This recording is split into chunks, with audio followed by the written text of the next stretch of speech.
로마서 9장 1절에서 5절까지 말씀이 되겠습니다. 내가 그리스도 안에서 참말을 하고 거짓말을 아니하노라. 나에게 큰 근심이 있는 것과 마음에 그치지 않는 고통이 있는 것을 내 양심이 성령 안에서와 나와 더불어 증언하노니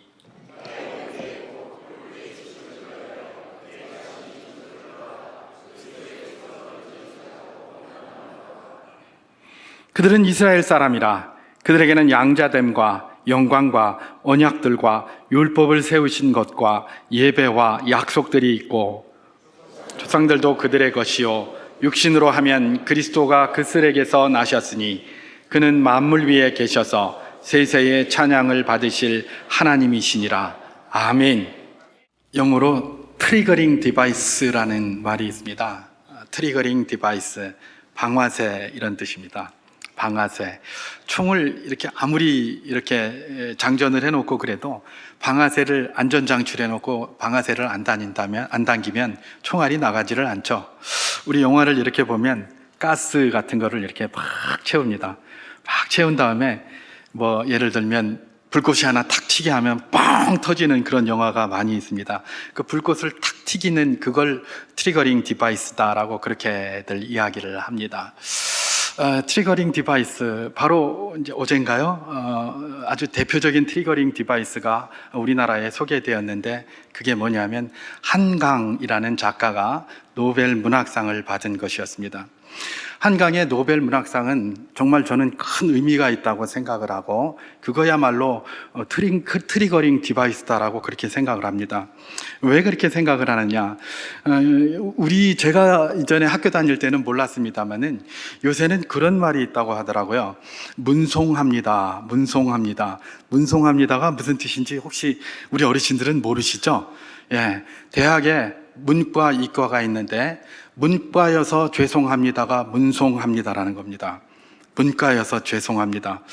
여러분, 문과여서 죄송하다? 예, 제가 이전에 대학 다닐 때는 안 그랬거든요. 문과가 훨씬 셌거든요. 그리고 문과가 훨씬 인기가 있었습니다. 그래서 우리나라 대학들은 초기에 대부분 다 문과였습니다. 뭐 이과가 그렇게 세지를 않았어요. 그랬는데, 예, 이제는 문과가 다 이제 땅속에 이렇게 처박은 것이죠. 왜 그렇습니까? 사회가 그렇게 변한 거예요. 자꾸 이과, 정보, 무슨 AI 이런 것만 자꾸 이야기를 하니까, 이제 문과는 나와봐야 취직도 안 되고 아무것도 안 되고. 이전에 제가 대학 다닐 때만 해도 그랬습니다. 이거 진짜입니다. 예. 그때 이과 나와봐야 맨날 공돌이 이랬어요. 그래가면서 기껏 높이 올라가 봐야 공장장밖에 안 된다 이랬어요. 그런데 문과 나오면 뭐가 됩니까? 임원도 되고 사장도 되고 다 되니까. 그래서 전부 진급을 위해서 무조건 문과 가라 이렇게 막 했었습니다. 그런데 어느 날 갑자기 정신을 차리고 제가 돌아보니까 문송합니다라고 돼 있더라고요. 그런데 이 한강이란 분이 그 내용은 제가 잘 모르겠습니다. 어쨌든 노벨 문학상을 받는 바람에 대서특필을 하면서 이제 뭐가 됐겠습니까?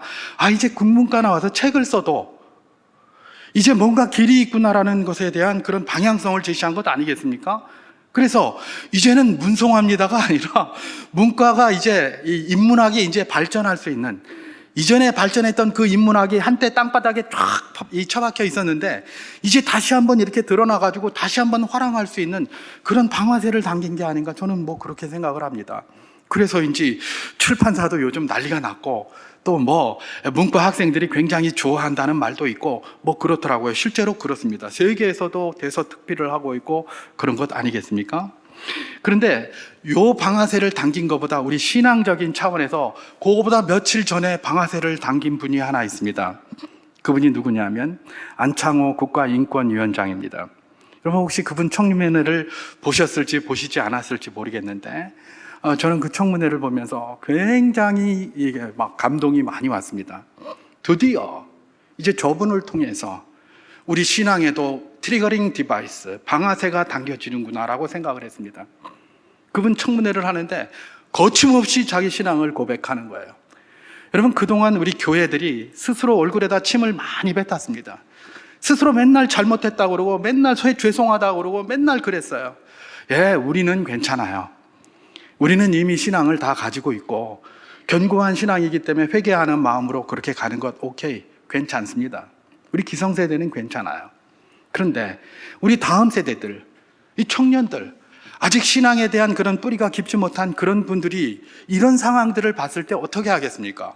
아니, 뭐 말도 못하겠고 예수 믿는다는 말하면 괜히 부끄럽고 이러니까 말도 못하고 위축되다 보면 교회에 오는 것도 점점 길이 멀어질 수밖에 없어요.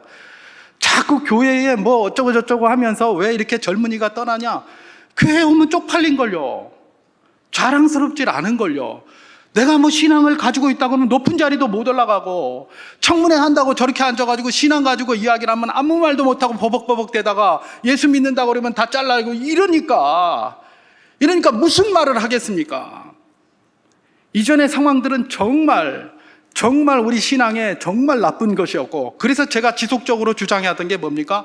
제발 교회가 스스로 얼굴에다가 침 뱉지 말라는 것 아니었습니까? 왜? 우리는 괜찮아요. 우리는 신앙이 있으니까요. 그러나 우리 다음 세대들을 생각해야지. 그들에게 믿음에 대한 자부심을 줘야지. 그들에게 믿음에 대한 도전을 줘야지. 믿는 사람은 힘이 있고 믿으면 된다라는 그런 옛날에 우리 믿음의 선배들이 우리에게 주었던 그런 신앙을 그들에게 가르쳐야 되는데, 맨날 부끄럽다고 그러고 맨날 교회가 잘못해서 뭐 했다고 그러고 맨날 잘못한 거 많아요. 잘못한 거 많아요. 근데 잘못하지 않고 사는 사람이 어디 있습니까? 우리가 그거 회개해야 됩니다. 그런데 그게 자꾸 우리 다음 세대들이나 젊은이들에게 그게 자꾸 전하면 그 사람들한테 무슨 도전이 되겠습니까? 그들 아직 잘 모르는데요. 그러니까 그것 때문에 굉장히 힘들어하는 것 아니겠습니까? 그랬는데 이분이 와가지고 막 그렇게 하는 겁니다. 그러니까 이제는 뭐예요? 어떤 방아쇠가 당겨진 겁니까?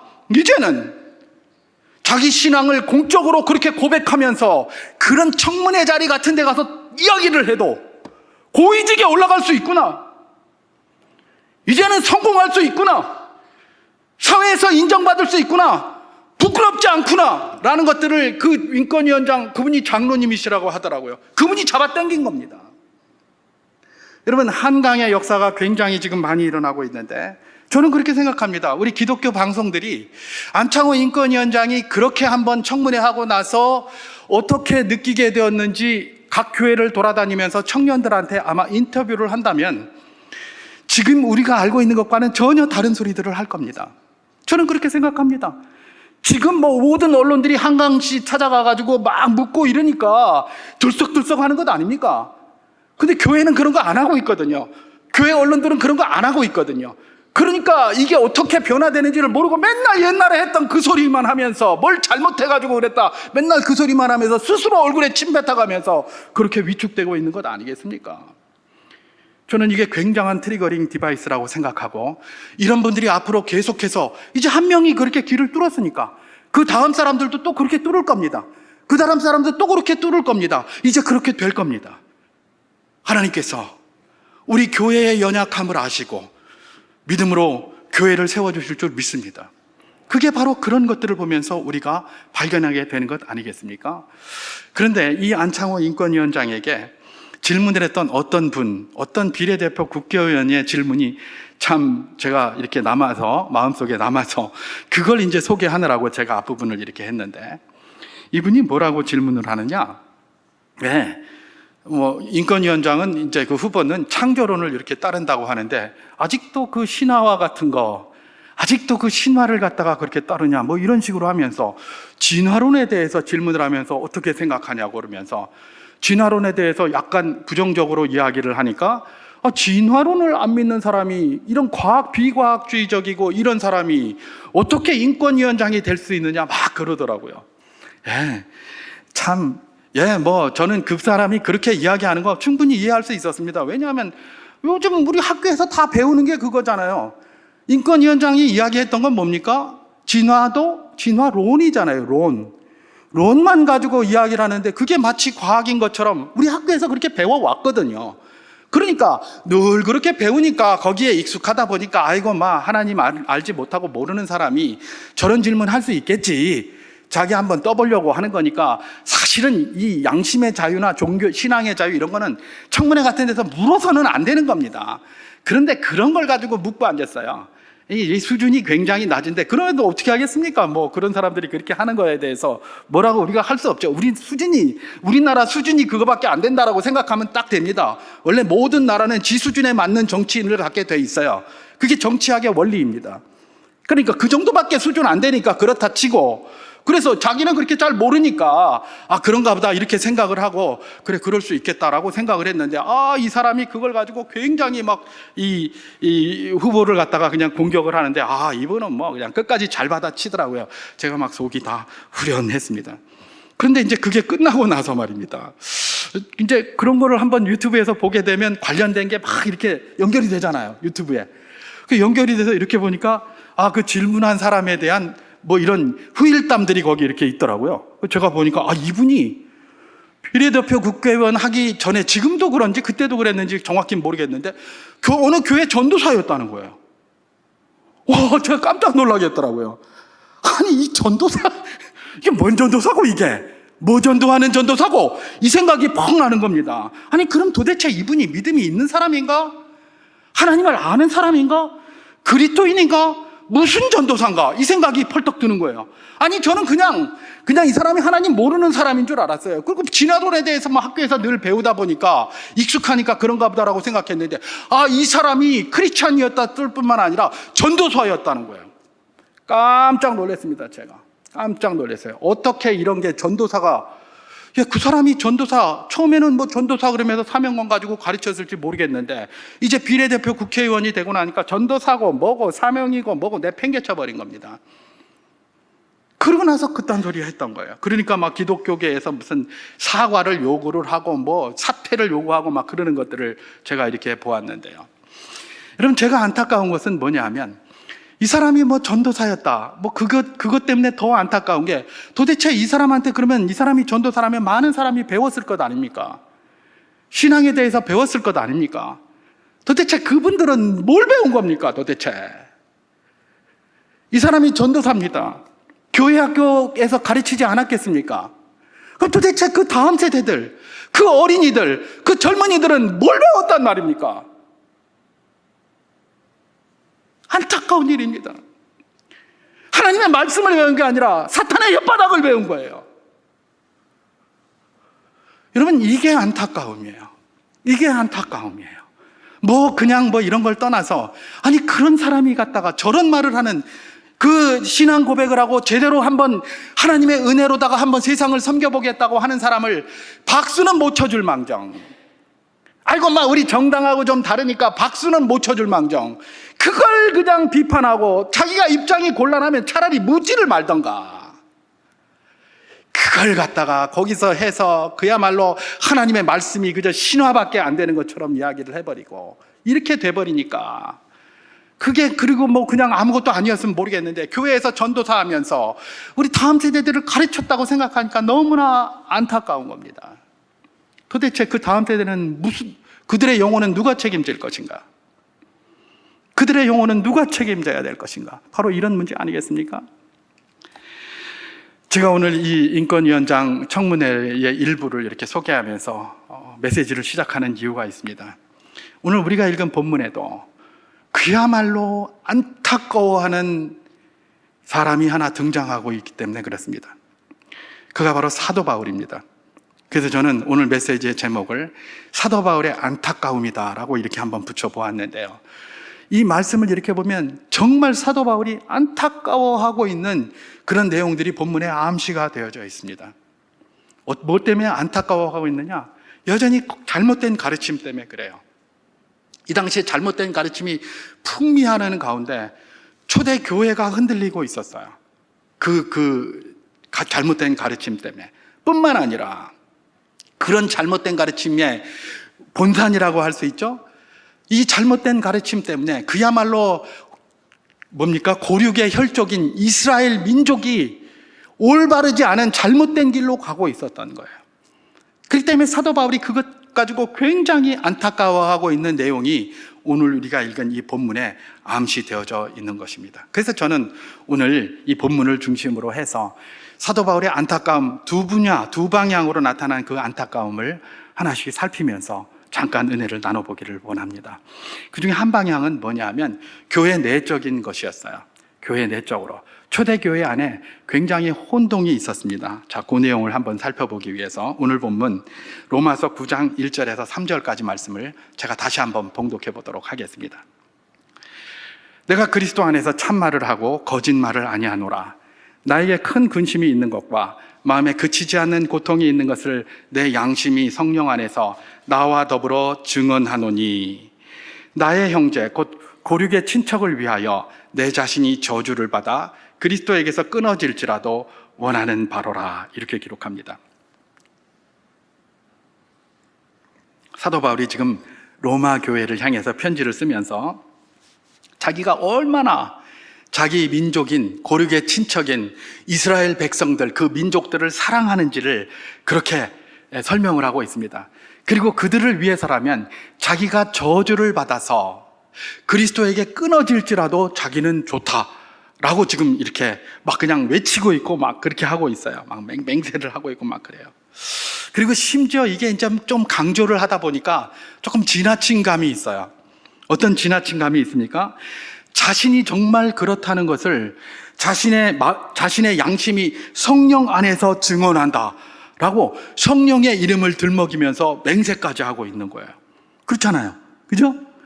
내가 이스라엘 백성, 지말로 고륙의 친척인 이스라엘 민족을 너무 사랑한다. 그들을 위해서라면 내가 지옥에 간다고 할지라도 나는 원한다 라고 하면서 자기가 이스라엘 민족에 대한 사랑이 얼마나 큰지를 이야기를 하면서 이걸 보증하는 이가 있나니 그가 누구다? 성령님이다 라고 이렇게 이야기를 하고 있는 거예요. 내가 성령의 앞에서 내가 명세한다. 내가 막 정말이다. 내가 그냥 막 성령님이 나를 아신다. 막 그러면서 성령님의 이름을 들먹이고 있는 것이죠.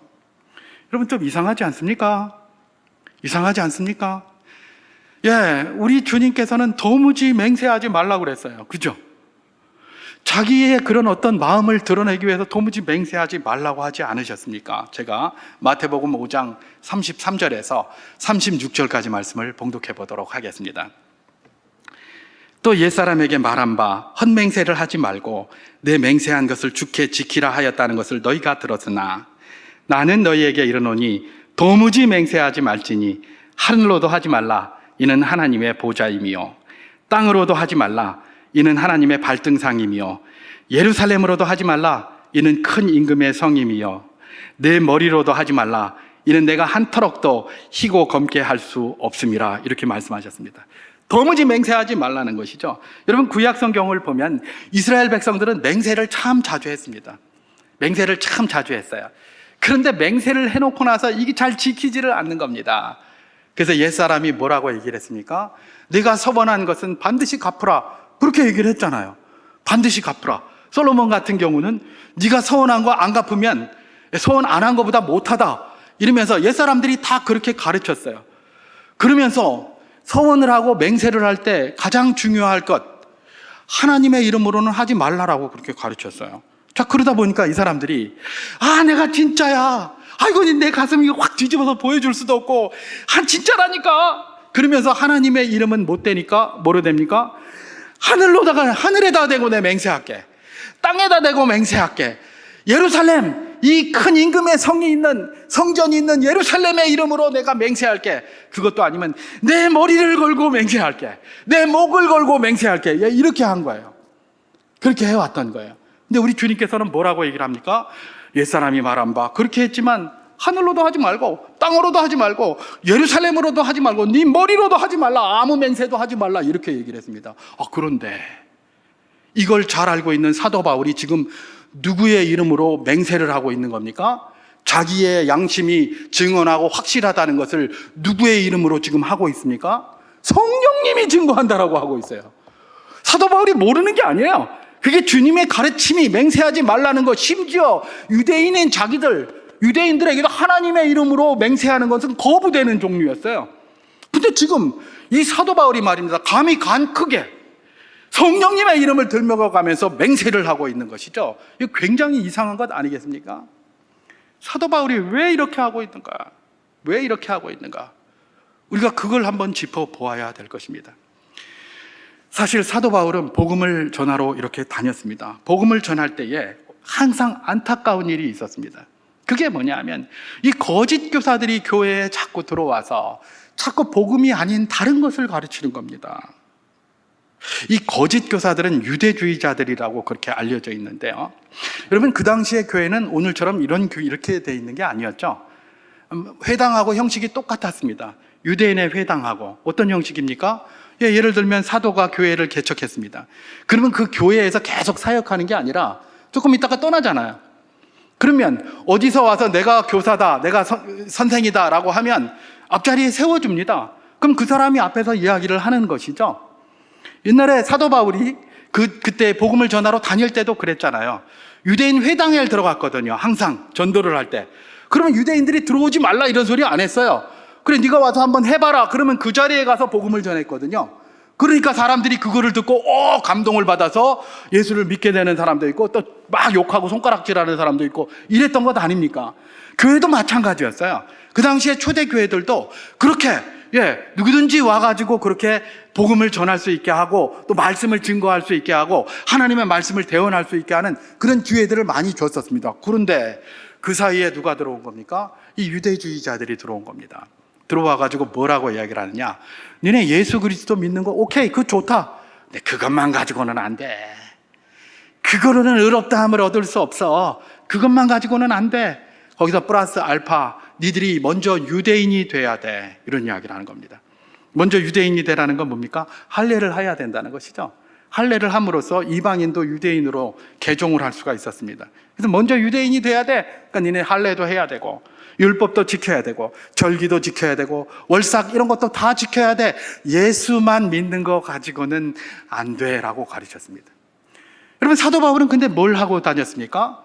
그런 거 다 소용없다고 그랬잖아요. 헬라인이나 야만이나 이방인이나 뭐 유대인이나 뭐 다 소용없이 다 하나고 그런 사람들이 다 똑같다라고 이야기를 하고 다니고 막 이러니까 말입니다. 이 유대주의자들은 뭐예요? 사도 바울에 대해서 뭐라고 얘기를 합니까? 저거는 이스라엘 민족의 배신자다 이렇게 하지 않았겠습니까? 이게 참 굉장히 중요합니다. 지금 사도 바울은 신앙의 이야기를 하고 다니는 거지 민족의 이야기를 하고 다니는 게 아니에요. 그죠? 근데 이 거짓 교사들은 들어와서 사도 바울을 비판하기 위해서 뭐라고 얘기를 합니까? 민족의 이야기를 하고 있어요.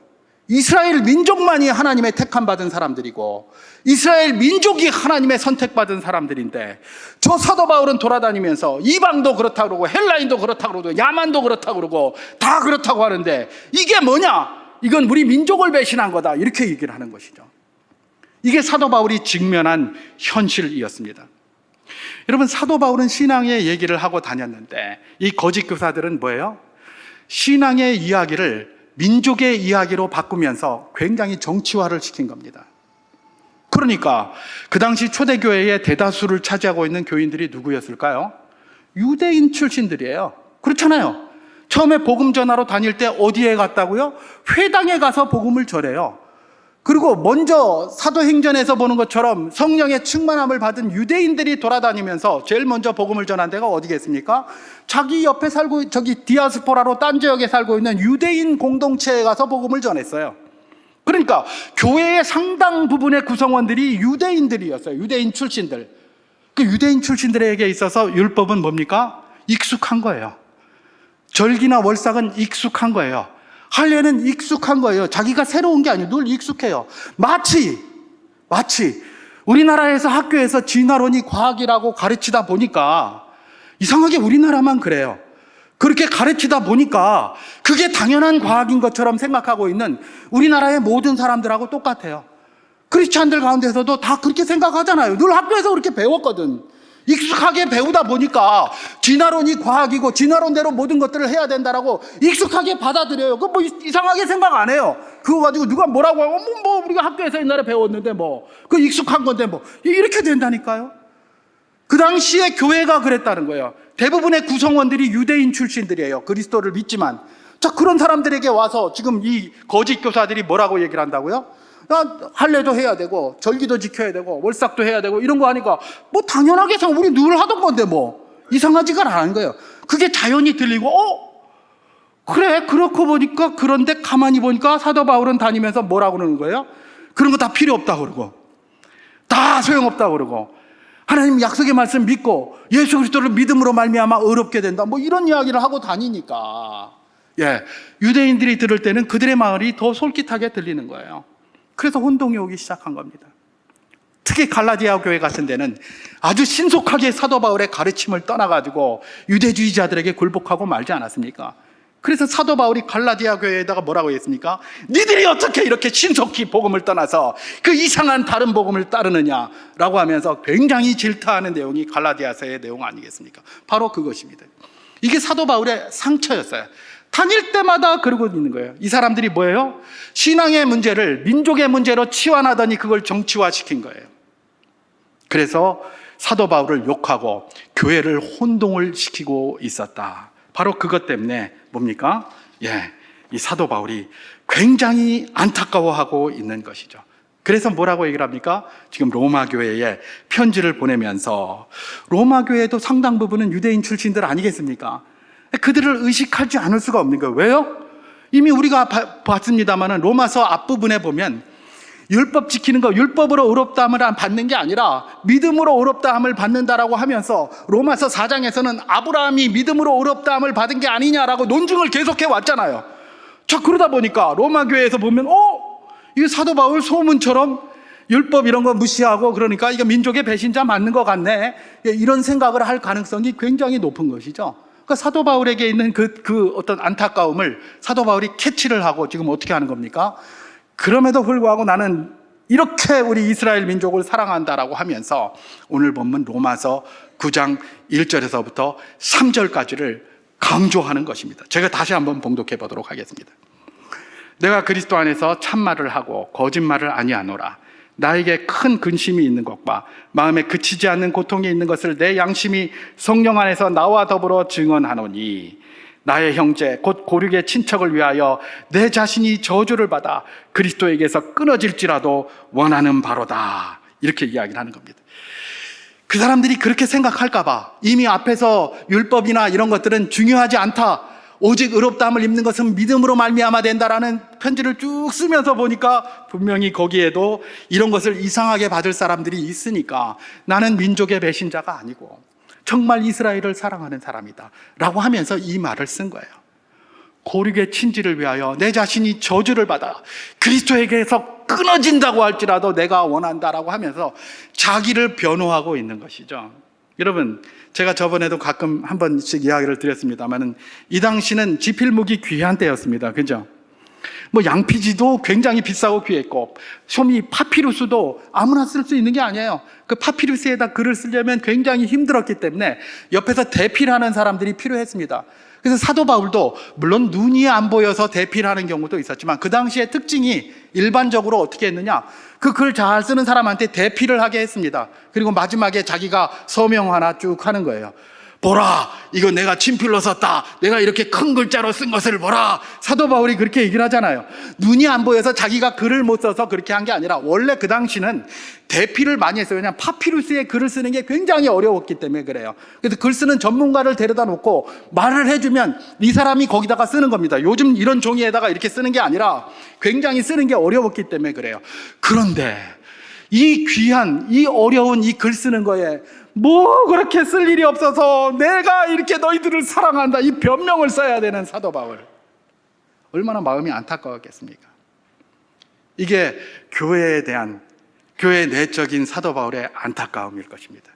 이제 교회 외적으로 또 이스라엘 민족에 대한, 그야말로 고륙의 친척인 이스라엘 민족에 대한 안타까움을 한번 살펴보면서 마치려고 하는데요.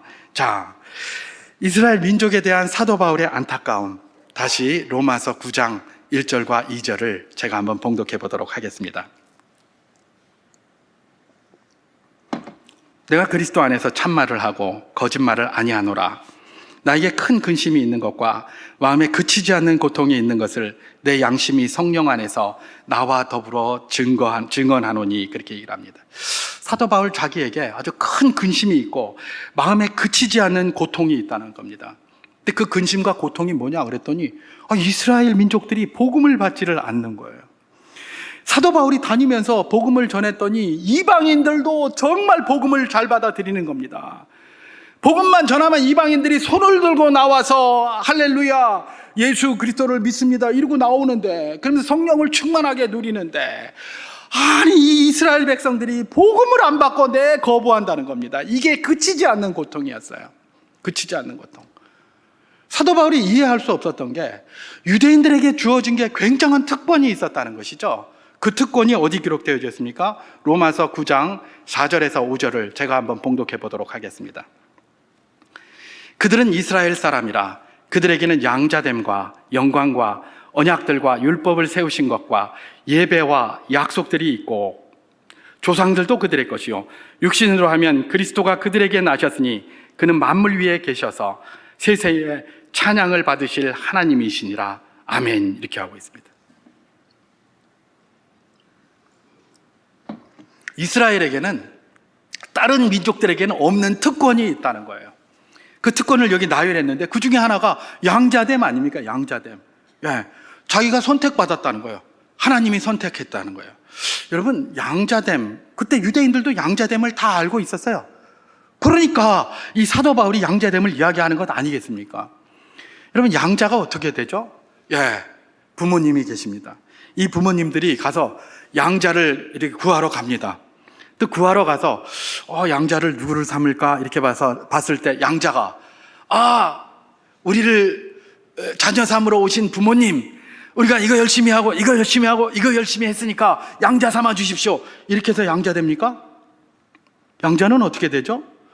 부모들이 그냥 가서 딱 해서 지명해서 나 쟤를 양자로 삼고 싶습니다 하면 그가 양자 되는 거예요. 아닙니까? 그가 양자 되는 거예요. 뭐 입양을 하거나 뭐 저런 짐승들을 입양하는 것도 마찬가지 아닙니까? 무슨 고양이가 예뻐서 뭐 이렇게 하는 경우도 있겠지만 때로는 고양이가 지체가 부자유하고 이래도 데려가고 그러지 않습니까? 그건 뭡니까? 부모가 그 결정하는 거예요. 자기들이 잘 알고 있어요. 자기들이 뭘 해서 양자가 된 게 아니에요. 하나님께서 그냥 아무것도 아닌 그들을 선택해서 양자를 삼아 주신 거예요. 그러니 그거보다 더 큰 특권이 어디 있습니까? 내가 아버지라고 부르는데, 홍길동은 아버지를 아버지라도 못 불렀는데, 아버지라고 부를 수도 없는 인생들이 그것도 하나님을 아버지라고 부를 수 있습니까? 그거보다 더 큰 특권이 어디 있냐는 말입니다. 그런데 그런 특권을 가지고도 이 이스라엘 백성들은 모르는 거예요. 잘못된 가르침으로 율법을 지켜야 되고 절기를 지켜야 되고 월삭을 지켜야 되고 무슨 뭐 이런 걸 해야 되니까 그런 걸 이야기를 하니까 잘 모르는 거예요. 이게 은혜로 되는 게 아니고 믿음으로 되는 게 아니고 그냥 우리가 열심히 율법 지켜야 되는구나 이렇게 생각을 하는 거예요. 또 뭡니까? 그들에게는 아브라함과 이삭과 야곱과 같은 믿음의 조상들이 있는 거예요. 심지어 그들에게서 누가 난 겁니까? 예수 그리스도께서 나셨다고 이야기를 합니다. 그죠? 야, 우리 신라의 골품제도 보면 성골 중에 성골이에요. 그죠?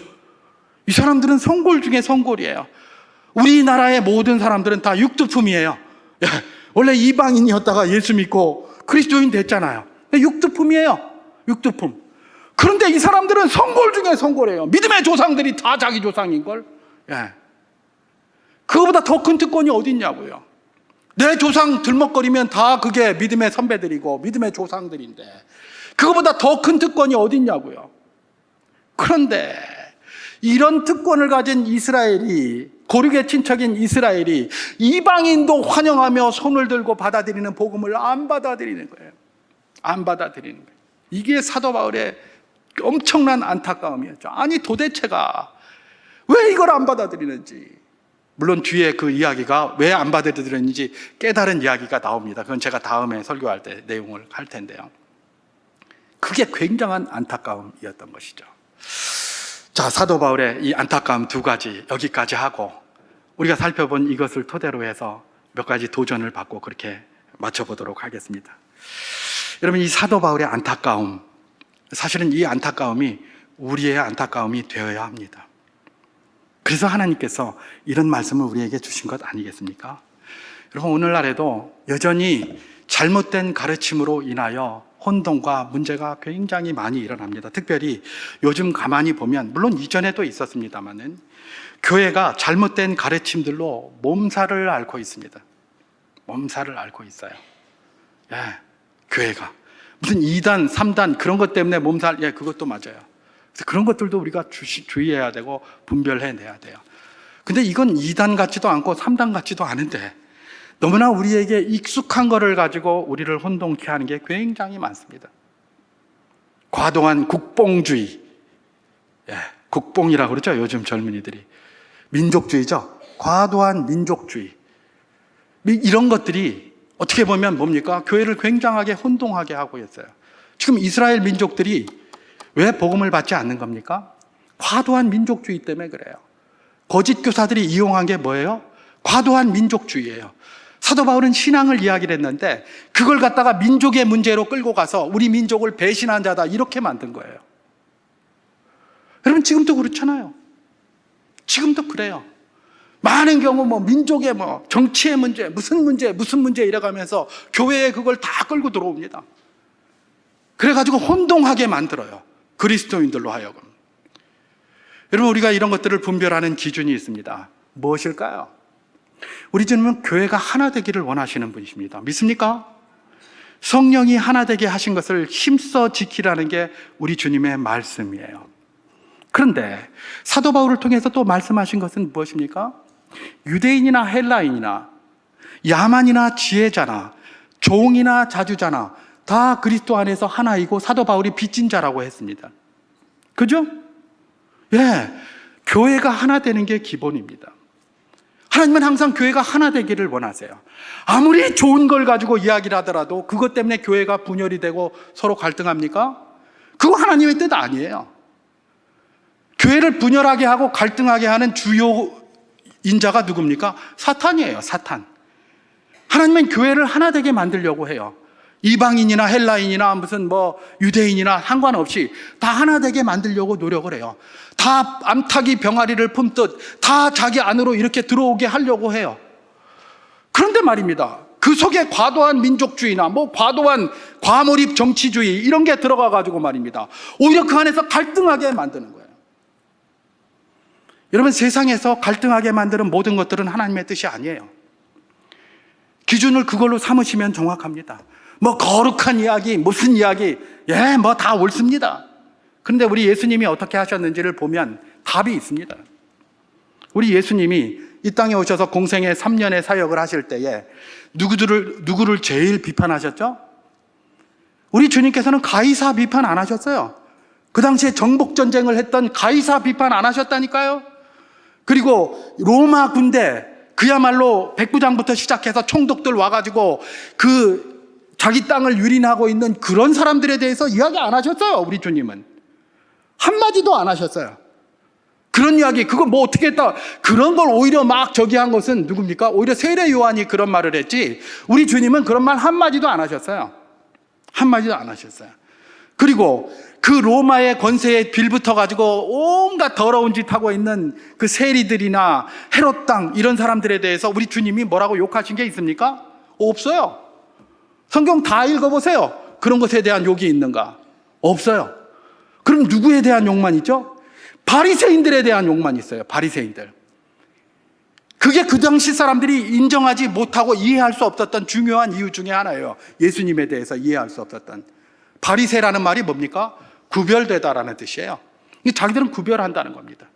구별된다. 거룩성을 추구하는 거예요. 거룩을 위해서 구별된다는 거예요. 다른 것들은 다 부정하니까 우리가 거룩하기 위해서는 잘라내라!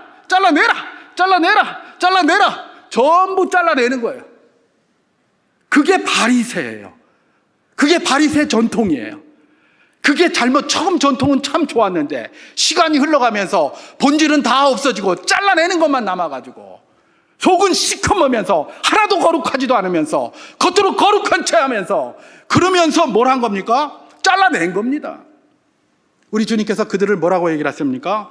이런 독사의 자식들아, 이 회칠한 무덤이요, 평토장한 무덤이요, 겉에만 하얗고 속은 시커먼 그런 자들이구나 라고 하면서 비판하셨던 겁니다. 우리 주님께서는 신앙의 문제를 가지고 항상 이야기를 하셨지 민족의 문제로 이야기하지 않으셨습니다. 우리 주님께서는 잘라내는 것에 대해서 뭐라고 하셨지 품에 안는 것에 대해서 뭐라고 하지 않으셨습니다. 오히려 주님은 끊임없이 끌어안기를 원하셨습니다. 여러분, 우리가 집중해야 될 것이 무엇입니까? 오늘 여러 가지 가르침으로 혼동하고 있는 이 사회에서 우리를 혼동하게 하는 그것이 쪼개는 것이냐, 붙이는 것이냐, 그 기준으로 살피십시오. 그러면 하나님의 뜻이 어디 있는지 정확하게 나타나게 될 것입니다. 교회는 하나 되어야 됩니다. 사회도 하나 되어야 합니다.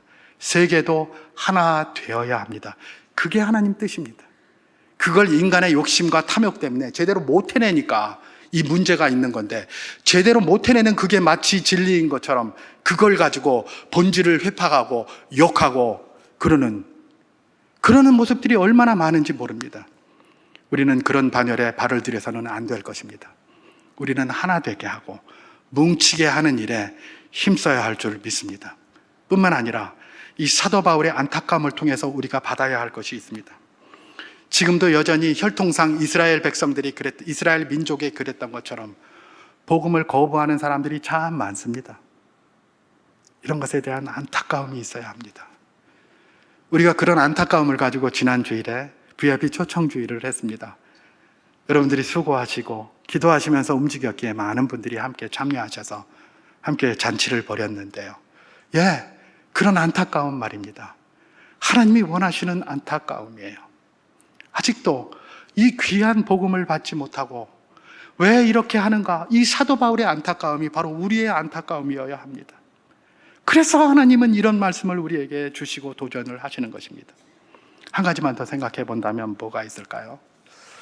여러분, 이스라엘 백성들이 받았다는 이 특권 말입니다. 양자됨의 특권, 영광, 예배와 언약, 그리스도, 믿음의 선배, 이 모든 특권 우리에게도 그대로 있습니다. 그죠? 이스라엘 백성들이 왜 그렇게 복음을 거부했는지, 그 특권을 받고서도 그 특권이 특권인 줄 모르는 거예요. 왜요? 잘못된 가르침 때문에. 혹시 오늘 우리의 모습은 아닌가? 내가 이런 특권을 받고 살아가는데 이 특권이 특권된 줄 모르고 나는 살아가고 있는 것은 아닌가? 요즘 우리가 전도서로다가 큐티를 하고 있습니다. 전도서에서는 해 아래와 해 위를 구분하고 있습니다. 해 아래의 기준으로 이 특권들을 바라보면 이 특권은 아무것도 아니게 됩니다. 그러나 우리는 해 아래 살지만 기준은 해 위에 두고 사는 사람들입니다. 해 위의 기준으로 이 특권들을 보아야 비로소 이 특권이 얼마나 귀중한 것인지를 깨달을 수 있지 않겠습니까? 사도 바울의 안타까움, 우리의 안타까움이 되기를 소망합니다. 잘못된 가르침이 너무 많은데 분열하게 하는 그 모든 것들은 하나님의 뜻이 아닌데 그런 일들이 많은 것을 두고 안타까워하시기 바랍니다. 하나 되게 하소서. 하나 되게 하소서. 그리고 아직도 복음을 받지 않는 저 많은 사람들이 있는데 그것이 우리의 안타까움이 되어야 할 것입니다. 이 귀한 복음 모두가 받아 누리는 복이 있게 하옵소서. 그리고 마지막으로 하나님, 내가 내게 주신 이 특권을 정말 특권으로 여기고 있는지 자문해 봅니다. 나에게는 해 위의 기준으로 이것이 특권으로 다가오게 하여 주시옵소서. 그런 기도를 드리며 나아가는 것, 이런 말씀을 통해서 우리가 받아야 할 도전일 것입니다.